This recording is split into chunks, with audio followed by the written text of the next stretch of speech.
Welcome to the Player YouTube channel, where amongst other things we do car reviews, but not car reviews as you're probably used to. We don't include the scratchy plastic bit, we don't talk about fake vents, and I'm definitely not going to tell you how many bottles I can get in my door bins. So keeping it real is the name of the game on this channel. We give you an honest, straight review, and the idea behind it is that you can make an assumption whether you want to go down and get a test drive of the car that we're actually reviewing. The car we're reviewing today is a little bit special actually. It's a Skoda Octavia, or Octavia, depending on which school of thought you're from. But it's not any old Octavia, this is the VRS. Now, VRS stands for Victory Racing Sport. Here in the UK, we use the VRS badge. Elsewhere in the world, Skoda use the RS badge. And the reason is, here in the UK, there's a bit of conflict of interest with Ford and their historical connections to the RS name. So consequently, Skoda didn't want to confuse people over here and kept it as the VRS, which I think is quite nice. Victory Racing Sport. There you go. It's the performance line, like the AMG to Mercedes, like a Bath is to Fiat, for example. And from that, you get the best of the best, and you get all the extra bits included. We need to get this car back to Player HQ, get around it, get underneath it, and give you our opinion of the Skoda Octavia VRS. If you love your motors, keep watching.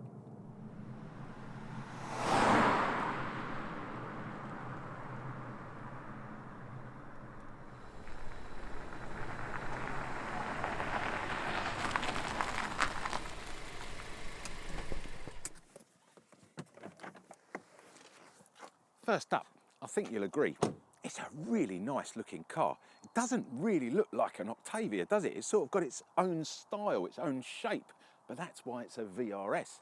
There's a lot of other reasons as well. I particularly like this red colour.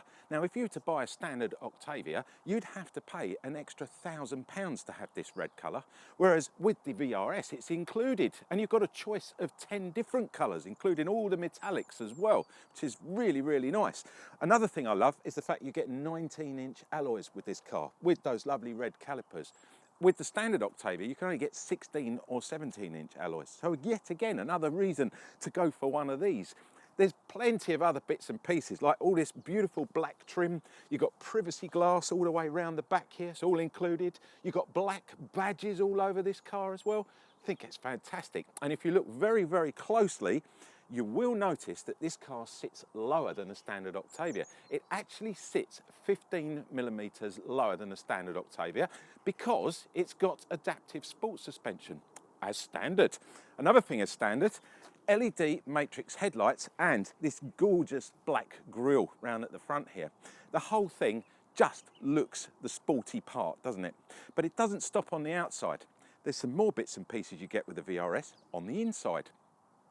Inside, included with your Octavia VRS, are these fantastic sport seats with a VRS logo in them, naturally. There's tons of faux carbon and some lovely Alcantara that's throughout this car. You get a 10.2-inch touchscreen.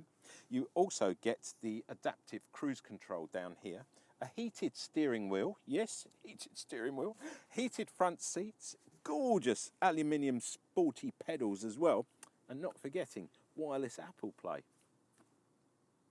Let's check out under the bonnet. The bonnet's release catch is down here in the passenger footwell. Don't forget, if you are driving a left-hand drive car, it will be in the driver's footwell because they're not going to swap it around. The actual catch itself to lift the bonnet is just under here under the logo. If you swing it to the left and let the gas struts do the work, it's all nice and easy. Right, this particular car is the 2-litre petrol. It's the TSI. It's a 4-cylinder turbo engine and it develops around about 245 brake horsepower. If you mate this up to a 6-speed manual gearbox, it will give you a 0 to 60 around 6.7 seconds with a top speed of 155 miles an hour. It is also available in the DSG 7-speed auto gearbox configuration if you want to go down that route. Personally, I love the manual gearbox, really, really nice. You've got a diesel option as well. It's a 2-litre 4-cylinder turbo, and it develops around about 200 brake horsepower. It's the TDI, no less, and it will give you a 0 to 60 around about 7.6 seconds. Top speed very similar to the petrol engine. However, what it will be giving you is 55 miles to the gallon, which is pretty good when it comes to the economy. There's one more option that you can go for with the diesel engine, and that is the all-wheel drive option, because that is only available on that 2-litre diesel engine. So that gives you all-wheel drive. Again, DSG or manual gearbox is both available, 7-speed or 6-speed manual. Finally, and I say finally because there's a lot to get through, there is a 1.4-litre hybrid version, and that has a battery attached to it. Otherwise it wouldn't be a hybrid, would it? It's a plug-in hybrid. Now, it's not a full hybrid. The difference is the plug-in hybrid will give you X amount of mileage where you just plug in and then you have to plug in again. It won't actually charge itself. So that will give you 44 miles of pure battery power under 30 miles an hour. So if you're poodling down the shops, got to take the kids to school, you've got your VRS, you can get your 1.4-litre petrol engine. Now, the 1.4-litre petrol will give you 44 miles to the gallon. Again, that's not bad, considering that the 2-litre petrol engine is giving around about 39 to 40 to the gallon. So you get a little bit more. However, you might be thinking, well, it's only a 1.4 litre, surely it hasn't got the same amount of power. Well, when you couple that battery to the 1.4 litre, you will get 245 brake horsepower, which will give you exactly the same times as the 2-litre petrol, 6.7 seconds 0 to 60 and 155 mile an hour top speed. I think it's a bit of a no-brainer. Personally, I'd be going down the hybrid route. Really, at the end of the day, it's up to you. The hybrid does come with a 6-speed auto gearbox, just to let you know. Let's check out round the back. And first things, I don't know if you agree with me, but very, very Alfa Giulia Quadrifoglio looking, especially this bit of aero across the top here. Nothing wrong with that, and if you like those sort of cars, then click up here now for a fantastic review that we did last summer. Thoroughly enjoyed that car. Back to the car in question. Check out all these lovely lines on this car. It really has got some pin-sharp lines going on. I love this big screen at the back. It's an infinity screen, so there's no rubbers running down here. Gives it a nice pin-sharp finish on there. Again, privacy glass to finish. All part of the VRS package, don't forget. You've got your DAB up there. You get a free wash and wipe on this car as well. There is no extra charge for a wash and wipe. Now, to my way of thinking, this looks like it's got a little squat boot like a BMW. Like, I feel like I'm going to push a button there and it's going to tip up that way. More to be revealed in a second, not quite what it looks like. Love the black badging everywhere you look, again included in the VRS package. And also the twin tip exhaust down there, and they're not fake either. No fake vents on this car. He said he wouldn't mention it. I'm going to mention it because they aren't fake, and I think that's only fair. You get an electronic boot lift with this, just a little touch underneath there. And there you go, 600 litres. But just harping back to that little boot bit, it looked like a boot, but now you've realised it's a hatchback, and it's a big one as well. 600 litres, as I said, massive. Always been known for their space, the Octavias. Space for the passengers, space for the luggage. There's space everywhere in these cars, and this one just excels when it comes to that. You've got a couple of bins either side for storage. Got 12-volt adapters down here. Another lovely thing, which I really love, if you pull these little levers, there's one either side. I'll lean over there and do that one as well. You've now almost doubled your size. Problem is, you've got this parcel shelf. I always say with the parcel shelves, if they go underneath, we can lose them, we keep them. If they can't, we throw them. Let's check this one out because I've got high hopes for it. I think it could go underneath. Another thing I do know with this, you have to give them a little bit of a bash because they're quite tight the way they fit. Now, the problem is when you start to lift this up and have a look under here, there isn't any space because it's taken up with a space saver wheel. So there's nowhere to put it because the only place you can get it is flat, upside down in there like that. And what's going to happen, you get the pram in there, the pushchair, the bike, or even a couple of dogs, that's going to end up splitting, it's going to end up looking terrible. So it's just a bit of a waste of space because we don't really need it. It'd be nice if we had a blind in here. That would have been a better design idea. Now I know normally I throw these. Unfortunately, this one's rather heavy and I think it might crack if I did that. And I don't think Skoda would be happy with me. So I'm just going to put it round the corner here. Just for a change, we'll let it go this time. Getting back to under here, there is a space saver, there is a jack, and there is a wheel brace to get the wheel off with. Old school stuff, totally love it. Puncture repair kits, throw them away, completely useless. Either buy run flats or buy yourself a space saver. Even on the VRS, it doesn't come with a space saver. You have to buy that extra. It's £185 extra.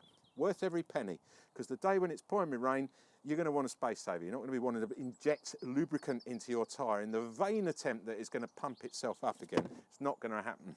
Right, look at the space we got now. It's just incredible.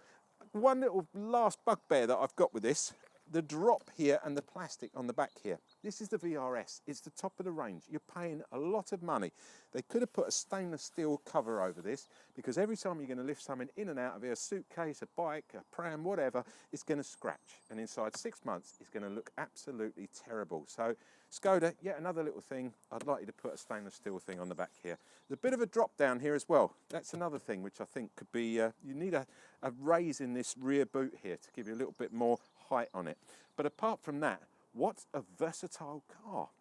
Just before I jump in and show you what it's like for the passengers, check out this door, how far back it goes, which makes life easy with your kiddie seat, putting it in and out, or if you've got some elderly relatives, helping them in and out. They can literally spin around and put their feet out, and you can just easily help them around. That, I think, is a good bet when you're going down to buy one of these, trying to explain it to the other half why you want the VRS. Nevertheless, it's exactly the same in the Octavia standard one as well, but we won't tell them that. Let me jump in, let's have a look for you. First up, bags of room, Octavia, however you pronounce it, they're all the same inside. Massive, loads of leg room, loads of head height.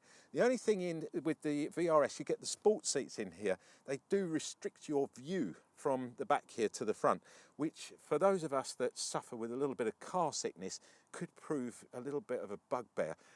However, what I have noticed, if I pull the door to here a little bit, look at the size of these windows. They're massive, absolutely huge, and they go all the way down as well. But being that height and being that big and coming way below your shoulder line, that means hopefully you won't get as car sick as you normally do. So, but the seats are a bit of a hindrance. In the middle here, I have noticed we've got a couple of USB-Cs here, so you're going to need an adapter for them. I noticed there is an adapter up front, but you'll probably need an extra one or two until we all go USB-C, and then obviously we won't need them anymore. Not quite independent heating controls in the back, but then I wasn't really expecting that. This is not really about the passengers, this car, it's more about the driver. But you have got the separate vents here, and you can direct them wherever you want. Can't turn them on and off, that's the only thing. I love the way this car's set out. You've got the recessed seat belts here. You do have 3 clear seats across the back here. Now, the one thing I like to test on these is obviously you've got, you've got the transmission tunnel, so I need to check that out as well. So let's have a jump over there. And the height of that transmission tunnel is quite high. However, once you get in the centre section here, I could definitely sit here for a trip back from the pub. So, you know, if you bought one of these and you're going on your sort of lunchtime boozy outing that you do with your manager, and then you suddenly bump into Steph and Rachel from PR, you know, Rachel Smith-Klein Beecham, who used to go to school, was best analysed girl in the 6th form, if you get my drift. And you take them with you because you employed her a few months ago, and you know, you feel fair, you should do. And then you think, well, I'll have a couple of extra of those vinos lunchtime and let your manager drive back. I think the 3 of you would fit quite nicely in here. And I think you probably could go for an extra half an hour, you know, back to the office. So, yeah, that's just sort of thinking outside of the box there. So, yeah, definitely get 3 of you across there, and probably not need the one in the middle with a seatbelt on. Get my drift. Lovely armrest here when you haven't got Rachel and Stephanie in the back here. You can actually sit in the back and enjoy the drive. Look at that. Double cup holder here. This one I love because if you put 2 cups in there, or a cup, someone brakes hard up front. Look at the design of this. It's to stop those cups shooting forward. Really clever, that. Whoever designed that, top marks. Love it. Pops back up there. You do have also a ski rack. Look at that. Sorry. I forgot we're in England, aren't we? The B&Q rack, guys. You know, where you put your bits of wood, goes all the way through there. Yeah, this car will definitely give you bits of wood. There you go. You can carry it about with you. If you do go skiing, great for your skis as well. First up, you've got to hand it to Skoda. Check what's in the door. Absolutely love this. You've got your own little umbrella. I've only seen things like this in Bentleys and Rolls Royces. You know, cars of that calibre. Umbrella, great, love it. Right, jump in. First up, wow. This is comfortable, really comfortable. Well bolstered, lovely sport seats. I love the back support as well. Plenty of manoeuvrability with your steering here. Look at that. I mean, this car, seriously, you get Shaq O'Neal in here if you wanted to, or even Warwick Davis could sit here and drive this car because of the, you know, the versatility of the steering wheel and the seat and everything. The only problem with this car is it doesn't have electronic seats up front. I say it's a problem, it's no big deal, but I would have liked to have seen, you know, for the money, you're paying a lot of money, I'd have liked to have seen electronic adjustable seats, but this one's just got the old, you know, hand pump down the right-hand side here. Generally looking around, pretty familiar looking, you know, from the Octavia range, not much different. You've got the digital cockpit here. It's synonymous throughout all the Skodas now because of the VW connection. We're getting these lovely digital cockpits. The big 10.2-inch touchscreen in the middle, I mentioned that comes as part of the VRS deal. However, this one I like because it sits really nice and low, and that means you don't get any hindrance across the screen here. So you can see straight out above it, so it doesn't sit in your field of vision. Another thing I like, another little extra Skoda bit, you've got the bit up here for your parking ticket. I think that's really cool. It's, you know, that can save you money. Believe you me, it could save you money. I put a parking ticket up here, I paid and displayed. When I shut the door, as I shut the door, it blew off there and it fell onto the floor, so it wasn't visible. I got a parking ticket. I went to court and complained and said I got actually fined for non-displaying. Can you believe that? And a lot of money as well, and a whole day in court for the sake of that. Whereas if I'd have had that, none of that would have happened because I could have just tucked it in there nicely. Let's have a look in the centre here. We've got a reasonably sized cubby here. There's no USBs in here to charge, but you can put a few bits and pieces in there, which is, it's okay, just about get a mobile phone in there. Double cup holder, which can be hidden by this little slidey thing here. A place to put your key. By the way, it's keyless ignition and keyless entry with these cars, so that pops in there. Look at that, perfectly. You've got your electronic handbrake. I wish we'd had a manual handbrake in this car. I think that would have just given it the edge, but you have got an electronic handbrake. 6-speed manual gearbox, you know about that, we mentioned it earlier. And then in the centre section here, you can actually pay extra to have a wireless Apple charger put in there. There are 2 USB-Cs in there with an adapter. And as I mentioned when we're in the back, hopefully soon we won't need these stupid adapters. We'll all have the standard USB-C, which is going to be standard throughout the range. Moving swiftly up here, we have a mode button. I go into that when we're out on the road, so we talk about the modes when we're out on the road. You've got your climate control system here. Again, you've got no separate individual buttons. Everything has to be done on the screen. Now, guys, you know I love a decent knob, and there isn't a knob in sight in this car, unfortunately. And when I mean I love a decent knob, I like to be able to get in with gloves on or wet hands if it's raining or whatever. I'm going to have to touch the screen in this case, and it doesn't always work, especially with wet hands as well. If you're soaking wet, you've had to run to the car, didn't grab your Skoda umbrella, and you're going to end up having to use, you know, your fingers and stuff. It doesn't always work, and then you're trying to flaff around trying to find the heating controls and get, you know, the front heated seats. They are all there, it's clearly visible, but, and again, someone leaves the sound up and you can't find where to put the sound. It's just, I like a knob. At the end of the day, I love a decent knob. Good thing about this car, everything is very easy to find. It's simple, and I think that's what I love about Skoda at the moment. They've gone down this very sort of simple and easy route that you can find things like lighting control. There's your lighting control. It's one button, on, off, or auto. Simple. And to the left of it, front fog lights, rear fog lights. LEDs on the VRS, just to let you know. Right hand side of the steering wheel here, again, that they are your car safety aids and the setups on the screen and things like that. I'll show you that when we get out on the road, so we'll leave it till then. Left hand side, media controls, volume up, volume down, track left, track right, radio station left to right, heated steering wheel, and obviously your Ask Skoda button top left hand side there. Adaptive cruise control, mentioned that earlier. Also, we go into that when we're out on the road as well. A couple of other extra bits on this car, which I think maybe could be worth you thinking about. Canton stereo sound system, extra £590, even on the VRS. It's the top level sound system. It's a very, very good one. It's got a sound focus system as well built into it. Another thing you have to pay, and this I think Skoda, Liberty, total Liberty, reverse parking camera. Come on, this is the VRS. Should be standard. Extra £650 if you want it, even on the VRS.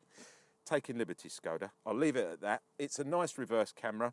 You know, at the end of the day, if you want one, it's there. I think the one that you get with the beepers and that is fine, but I could do with a reverse camera. Let's have a look in the glove box. Glove box, there you go. Look at that. It's like one of those fantastic kitchen units. We'll do that again. Watch it. Look at the slow opening on that. I love it. It's also refrigerated, guys. Check it out. There's a refrigeration button in there. And there we go. For once, I would just like to mention, I can keep that in there, and I definitely wouldn't be like George Michael and careless with my whisper. There we go. So we'll leave it in there. Made by Cadbury's, by the way. Cadbury's, I'll send my address through at the end of this. Thank me for the advertisement. Here we have the owner's manual.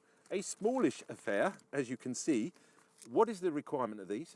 Search me, I have no idea. I keep campaigning against these things. The work that has gone into that to produce that package, you know, you imagine the amount of carbon offset that has caused just to produce that. Forget all that as well. What about the cost of the space saver wheel in the back? That was £185. If you did away with all that, because let's face it, anything that's in there normally is on your owner's manual that's built into your computer system on here. If it's not on there, you can get it online. Or you can go on YouTube and just say, I need to change a fuse, I want to change a bulb. There's a million people out there doing that and showing you exactly how to do it. We don't need these anymore. Manufacturers, get rid of them, give us a spare wheel instead, because that's far more important. I'm going to put that back in there with my Whisper. Yes, Whisper, made by Cadbury's, very nice, one of the best chocolates in the world. Don't forget Cadbury's, I'll send my details later. Well, there you have it, guys. Oh, there's one more thing I wanted to mention before we disappear out on our road test. First up, look, there's an Isofix Points in the front seat here. So again, another excuse to tell your partner why you should be buying an Octavia VRS. Also, there's a place to put your sunglasses up here, which I think is very, very important.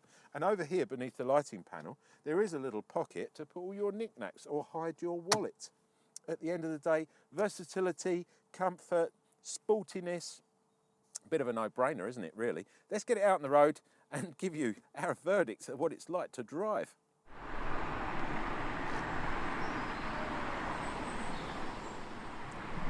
When you get the Skoda Octavia VRS out on the road, I think the first thing you're going to notice that's quite a shock is how quiet and sedate it is. It's very tame. I was expecting, being VRS, it was going to be grunty and groany and foaming all over the place, really bumpy sports suspension.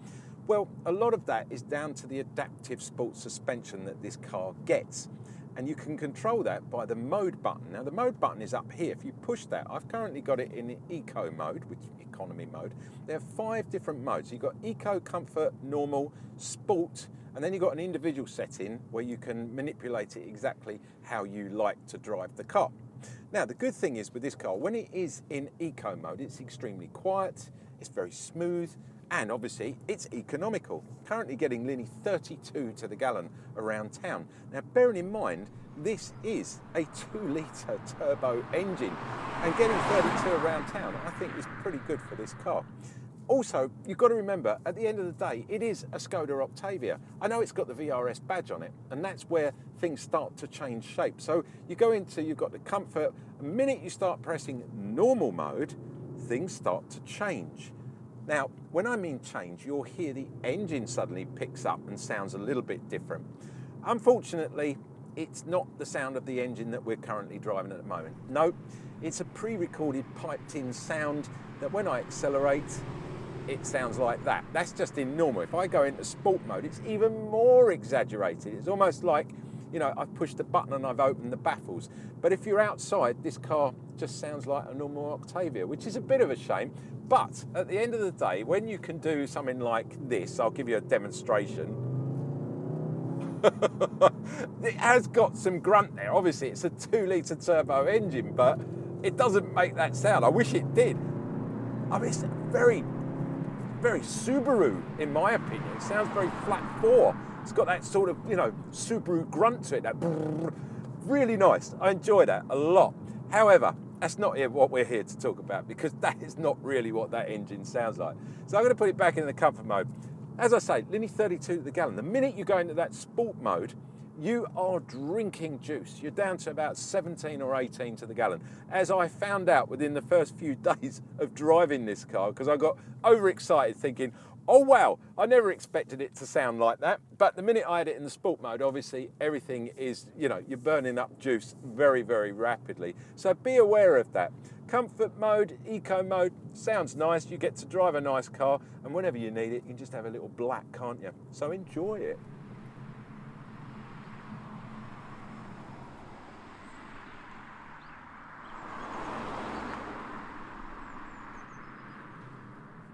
The Octavia VRS comes with a 3-year warranty. It's a 2-year unlimited mileage warranty with the 3rd year up to 66,000 miles.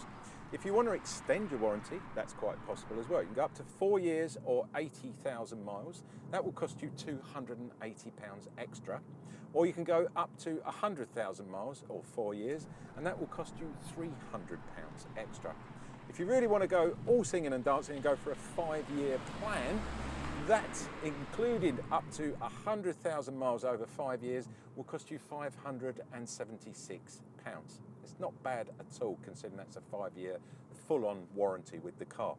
Service plans start from around £456, but to be double sure on all these figures, when you go down to your Skoda sales room, chat to a salesperson, and they will explain all the ins and outs of everything that I've just told you. The Octavia VRS comes with an NCAP 5-star rating, so you are pretty safe when you're out on the road. Comes with a number of safety systems attached with that as well. However, the one thing you won't get are the blind spot mirrors. If you want those, and I consider them an essential part of today's modern driving, you're going to have to end up spending an extra £510. There's another thing I noticed as well. You do get the adaptive cruise control. I did mention that. But one thing you don't get is the lane keepy, the distance control, the lane departure control, and the sign recognition. That comes under a separate pack known as the Travel Assist Pack, which again is going to cost you £1,040 extra. I really do feel if I'm buying a car of the top of the range, the VRS badge, I'd expect all of that to be included.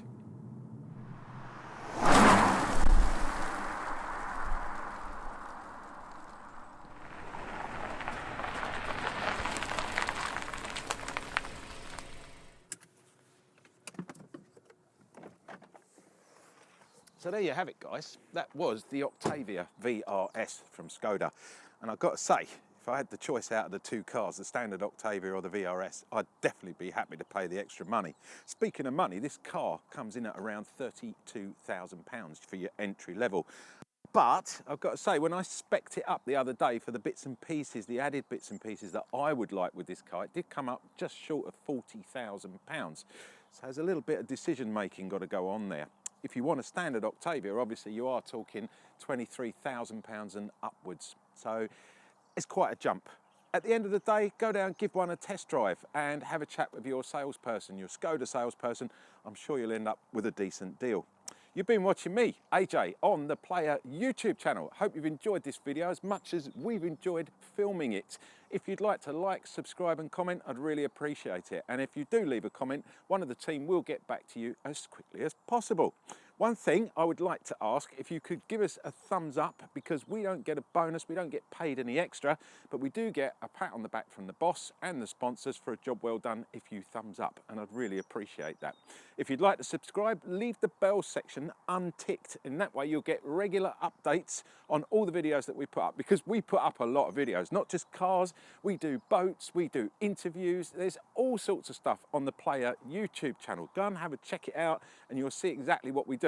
We are part of a much bigger company called The Player, and The Player is a 200-page bookazine for men. A bookazine is a magazine that's got a hard back, basically. It's like a book, but it comes out every 3 months on a quarterly basis. Now, if you want to get your hands on a copy of that, the online version, I can't actually give you the big copy of it because they're about £100 UK each, but you can have a free online version. It's exactly the same. You can turn all the pages, you can download it. All you've got to do is go to www.theplayer.co.uk. It's coming in here now. There you go, I'll ease it in. I'll leave it up there for a few seconds. Just follow that, go to the website, go to the top where it says register, put your name in and your email. That's it. No data capture. I don't want to know what time you were born, where you were, what language you speak. I'm not interested. All I'm interested in is you getting a free copy, because that's what it's all about at the end of the day.